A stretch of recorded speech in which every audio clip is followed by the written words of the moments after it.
Para a nossa mensagem desta noite, quero que vocês abram comigo no capítulo 21 de Lucas. O capítulo 21 de Lucas é o terceiro livro do Novo Testamento. E começando no versículo 7. E perguntaram-lhe dizendo: Mestre, mas quando serão estas coisas? E que sinal haverá quando estas coisas estiverem para acontecer? E ele disse: Acautelai-vos, para que não sejais enganados, porque muitos virão em meu nome, dizendo: Eu sou o Cristo, e o tempo está próximo. Não vades, pois, após eles. Mas quando ouvirdes de guerras e tumultos, não vos assusteis. Porque é necessário que isso aconteça primeiro, mas o fim não será logo. Então disse-lhes: Levantar-se-á nação contra nação, e reino contra reino, e haverá grandes terremotos em vários lugares, e fomes e pestes. Haverá também coisas espantosas e grandes sinais do céu. Mas antes de todas estas coisas, lançarão as mãos sobre vós, e vos perseguirão, entregando-vos às sinagogas e às prisões, conduzindo-vos à presença de reis e governadores, por causa do meu nome. Os discípulos haviam perguntado: Quando será o fim do mundo? Qual será o sinal da tua vinda? Eles acreditavam que Jesus Cristo viria novamente e que haveria o fim de uma era, não o fim da terra, nem o fim do mundo como pensamos, mas do cosmos, o sistema mundial dominado pelo mal. Então, há um versículo peculiar, um dos menores da Bíblia, lá em Lucas 17:32, começando no versículo 28. Ele diz: Da mesma forma que foi nos dias de Ló, comiam, bebiam, compravam, vendiam, plantavam, edificavam. Mas no mesmo dia em que Ló saiu de Sodoma, choveu fogo e enxofre do céu e destruiu a todos. Assim será no dia em que o Filho do Homem se manifestar. Naquele dia, quem estiver no eirado, tendo seus bens em casa, não desça para os levar, e quem estiver no campo, não volte atrás. Lembrai-vos da mulher de Ló. Esse é o meu texto para esta noite. Lembrai-vos da mulher de Ló. Agora, por que Jesus diria algo assim? Que coisa estranha para ele dizer: Lembrai-vos da mulher de Ló. E então, em 2 Pedro, no 3º capítulo, a Escritura diz: O dia do Senhor virá como um ladrão de noite, no qual os céus passarão com grande estrondo, e os elementos ardendo se desfarão, e a terra e as obras que nela há se queimarão. E você pode perguntar: Billy, você acha que essas coisas vão acontecer? Bem, vamos voltar e estudar o porquê de Jesus ter dito: Lembrai-vos da mulher de Ló. Tudo começou com Abraão. Abraão foi chamado por Deus. Ele era amigo de Deus. Ele foi um grande homem de Deus. Ele era um grande homem de fé. E quando Deus lhe disse certa vez para levar seu único filho Isaque e oferecê-lo no Monte Moriá como sacrifício, Abraão obedeceu. Ele estava prestes a sacrificá-lo quando Deus parou sua mão no ar, no momento em que a faca estava prestes a descer. Deus o estava testando para ver o quanto Abraão realmente amava e obedecia a ele. Abraão viajou por todo o Oriente Médio. Começou em Ur, próximo de onde atualmente ocorreu a guerra entre o Iraque e o Irã. Depois foi para Harã com seu pai, Terá, seguiu para Canaã, desceu ao Egito, retornou a Betel e continuou indo e vindo por todo o Oriente Médio. Ele se tornou muito rico, possuindo grandes rebanhos de gado e ovelhas. Abraão tinha consigo seu sobrinho Ló, e sua esposa se chamava Sara. Mas há um perigo nos bens e na prosperidade. Abraão se tornou rico, e a prosperidade frequentemente traz pobreza espiritual. Abraão cometeu alguns pecados diante do Senhor, mas corrigiu suas falhas, confessou seus erros, e Deus o perdoou. A Escritura diz em Eclesiastes 6, há um homem a quem Deus deu riquezas, bens e honra, e nada falta à sua alma. E Jesus disse: é mais fácil um camelo passar pelo fundo de uma agulha do que um rico entrar no reino dos céus. Agora, quem são os ricos? As pessoas que vivem na Europa, na América, no Reino Unido, na Irlanda ou nessa parte do mundo são consideradas ricas, se comparadas com os padrões de muitos outros países. Mesmo que tenhamos roupas para vestir e sapatos para calçar, já somos considerados ricos. E Jesus disse que será muito difícil para uma pessoa rica entrar no céu. Por quê? Por causa de todas as tentações e perigos que a riqueza traz. Agora, Ló também se tornou rico. Abraão era rico, e Ló também. Eles decidiram se separar porque seus servos estavam brigando entre si. Abraão disse: Ló, se você quiser ir para a direita, vá, eu irei para a esquerda. Se você quiser ir para a esquerda, eu irei para a direita. Você escolhe. Então, Ló olhou para o vale e viu as bem irrigadas planícies do Jordão. Ele também viu Sodoma, e sua esposa e família provavelmente o incentivaram. Então ele escolheu ir para Sodoma. Sodoma, uma cidade perversa. Imagine tudo o que vem à sua mente quando você pensa em Wall Street, Las Vegas, Soho em Londres, a Reeperbahn em Hamburgo, ou o bairro da Luz Vermelha de Amsterdã. Reúna tudo isso em uma só imagem, e você terá o que Sodoma era naquela época. Ezequiel, o profeta, certa vez disse: Eis que esta foi a iniquidade de Sodoma, o orgulho. Sodoma era muito orgulhosa. Eles excluíram Deus. Estavam orgulhosos de si mesmos e das coisas que haviam feito. E então, diz o texto, estavam cheios de pão e com abundância de ociosidade, tanto ela como suas filhas. Em outras palavras, tinham tudo o que precisavam para viver com lazer e conforto. No entanto, não fortaleceram a mão dos pobres e necessitados. Ignoraram os pobres, os necessitados e os oprimidos do mundo. Muitas vezes, nós também ignoramos os necessitados. Ignoramos pessoas de outras raças. Ignoramos aqueles que sofrem com a fome na África. Ou talvez não os ignoremos completamente, mas não fazemos o suficiente. Não tanto quanto poderíamos fazer. E Deus vai nos responsabilizar por isso. Eles eram altivos e cometeram abominações diante de Deus. Em outras palavras, eram orgulhosos, soberbos, ricos. Tinham tudo, mas negligenciaram os pobres e os oprimidos do mundo. E Deus disse: o julgamento virá. Em Lucas 17, como lemos, como aconteceu nos dias de Ló, comiam, bebiam, compravam, vendiam, plantavam e edificavam. Mas no dia em que Ló saiu de Sodoma, choveu do céu fogo e enxofre, e destruiu a todos. Assim será no dia em que o Filho do Homem se manifestar. Ouçam isso, assim será. Será como nos dias de Noé, como nos dias de Sodoma. Assim também serão os dias que antecederão a volta de Cristo. Sim, eu acredito que a Bíblia ensina, em mais de 300 lugares no Novo Testamento, que Jesus Cristo voltará. Essa é a esperança que pulsa no coração de todo verdadeiro crente. Cristo ressuscitou dentre os mortos. Ele está vivo. Ele está à direita de Deus Pai, e Ele voltará. Agora não me perguntem quando, porque eu não sei. Ele disse aos discípulos: não tentem adivinhar o dia ou a hora. Não especulem. Nós não sabemos, mas Ele nos deixou certos sinais. E ao que parece, esses sinais estão se alinhando, talvez pela primeira vez na história, desde que Ele os mencionou. Todos os sinais parecem estar presentes, indicando que a vinda do Senhor está próxima. Não sabemos com certeza, mas parece que sim. Porque uma das coisas que ele disse foi que o Oriente Médio estaria em turbulência. Ele falou sobre pestilências. Vejam tudo o que está acontecendo com as pestilências.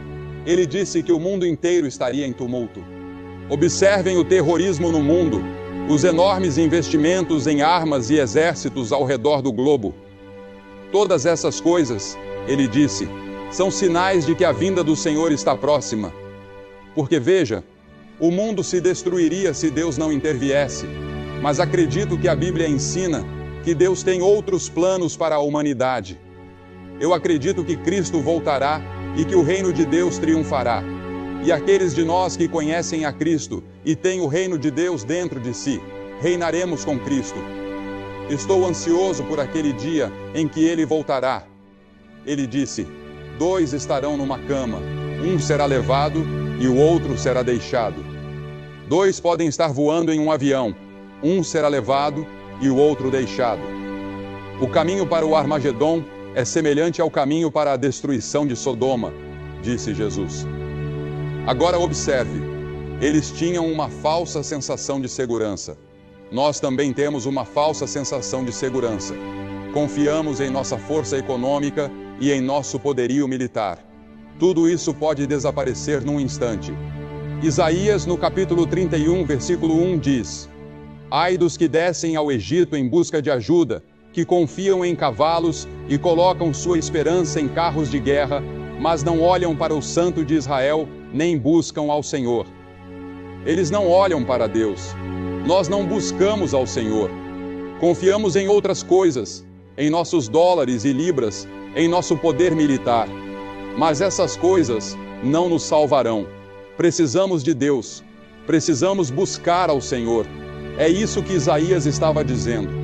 Além da falsa sensação de segurança, eles estavam envolvidos em prazeres pecaminosos.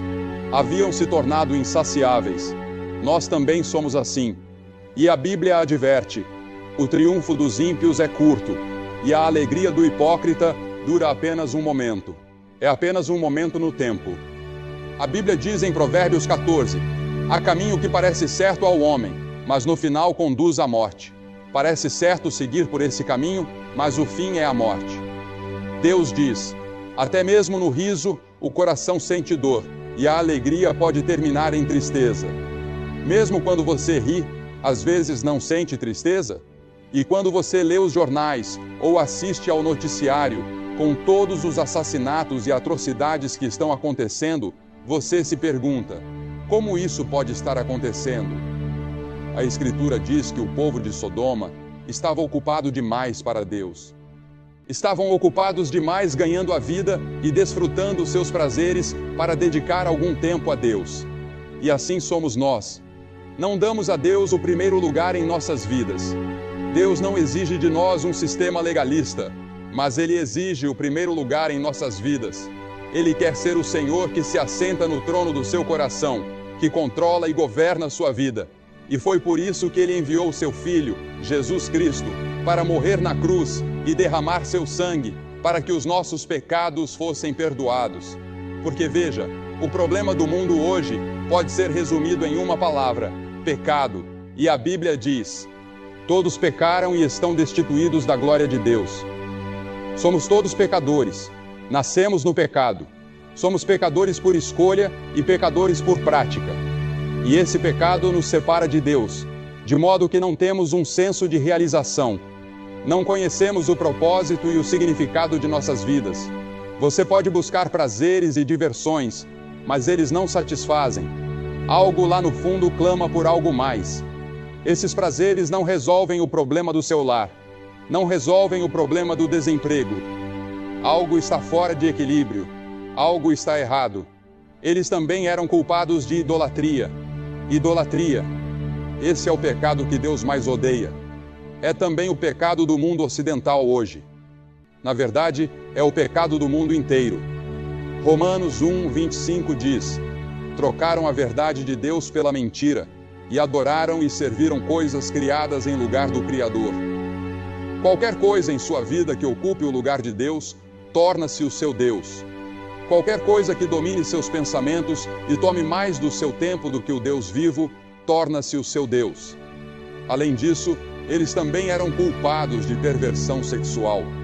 Uma das últimas direções que uma nação toma antes do julgamento costuma ser essa. Geralmente encontrada em sociedades abastadas. Não relações sexuais normais, mas perversões de vários tipos.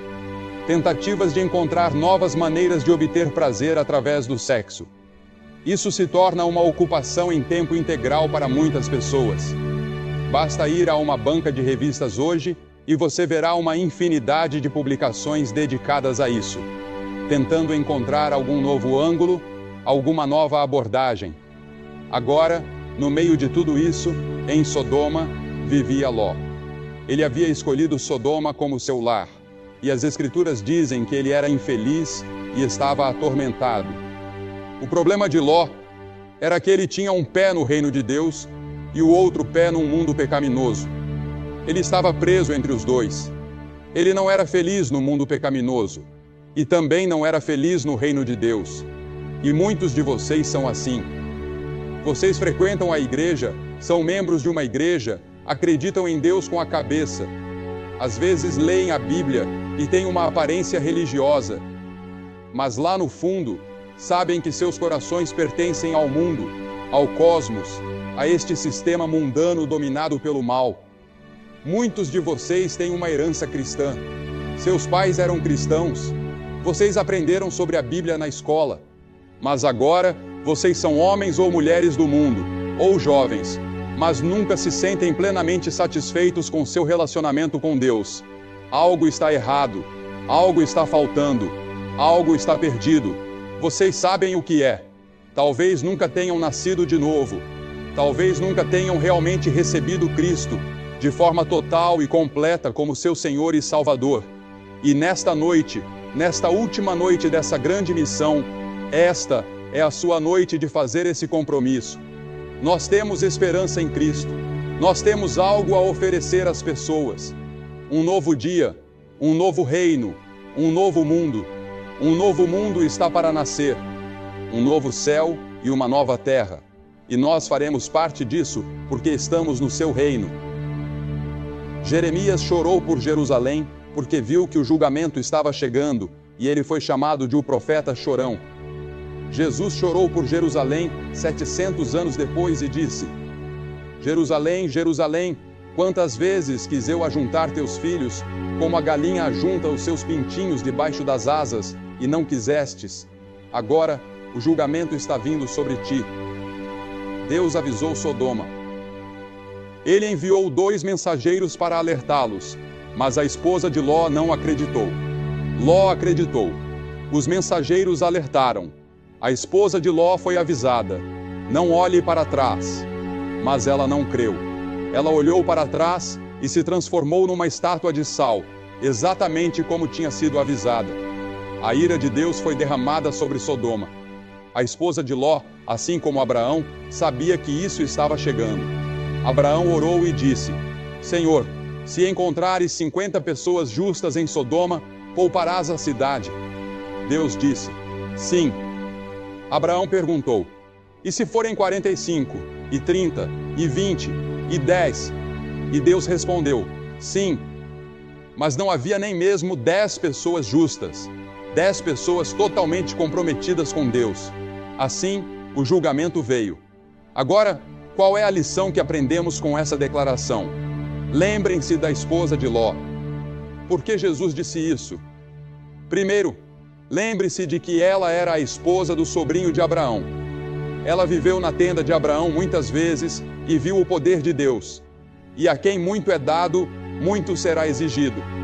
Em segundo lugar, lembre-se do que um casamento errado pode causar. Ela era uma cananeia, e Deus havia proibido o seu povo de se casar com essas tribos pagãs ao redor deles. Quantos homens e mulheres já foram destruídos por casar com a pessoa errada, que os influenciou de forma equivocada? Por isso é tão importante buscar a pessoa que Deus tem para você. Em terceiro lugar, acho que Jesus disse isso para que nos lembremos do pecado dela.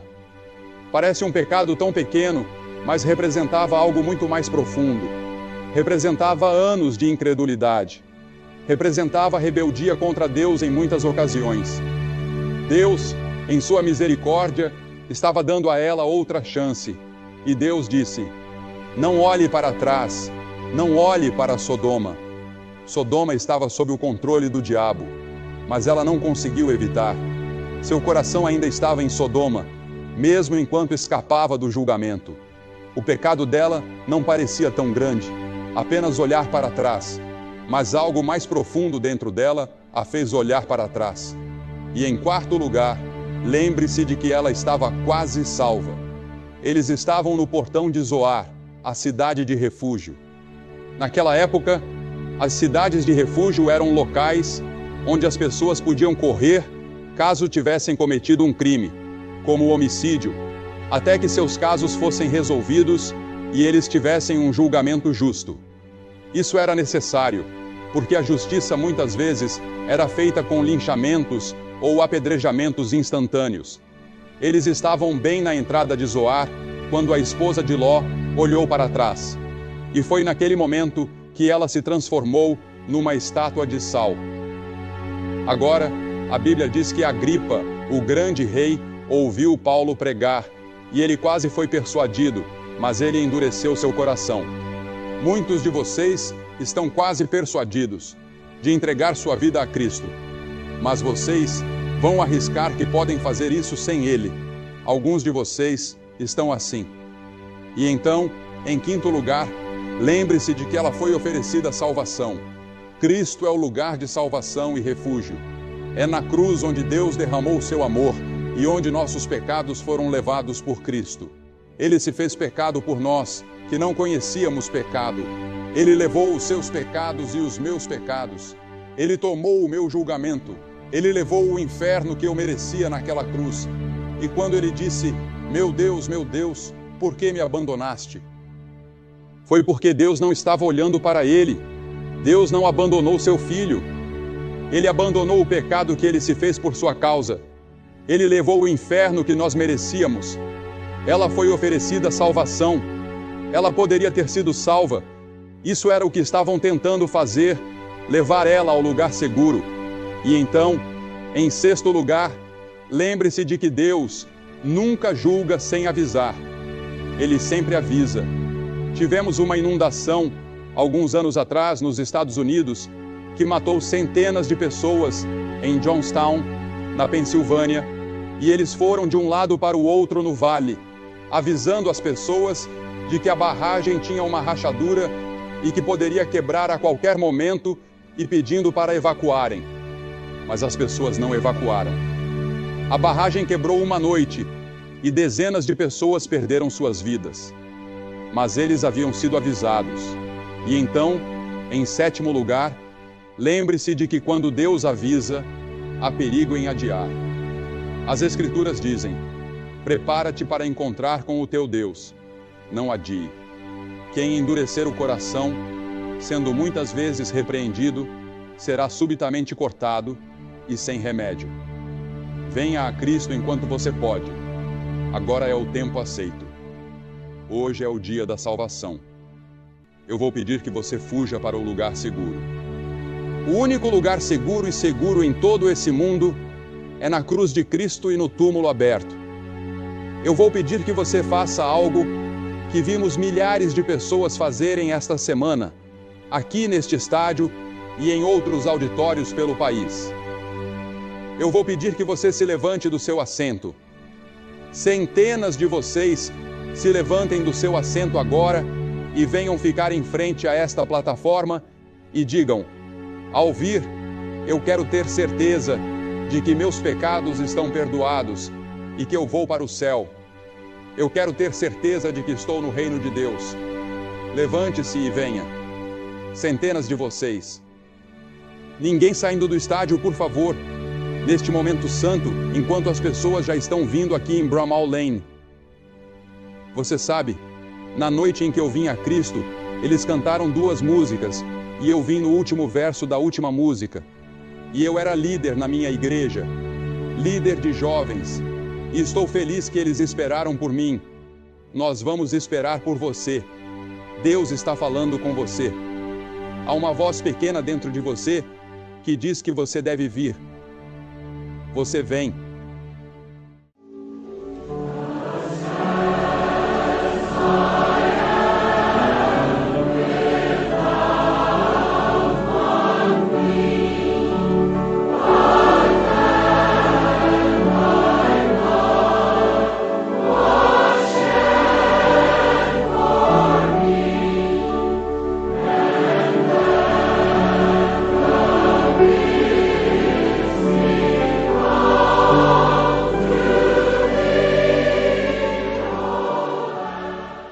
Você que está assistindo em outras partes do mundo, levante-se e muitas pessoas se ajoelham ao lado de seus televisores e fazem seus compromissos.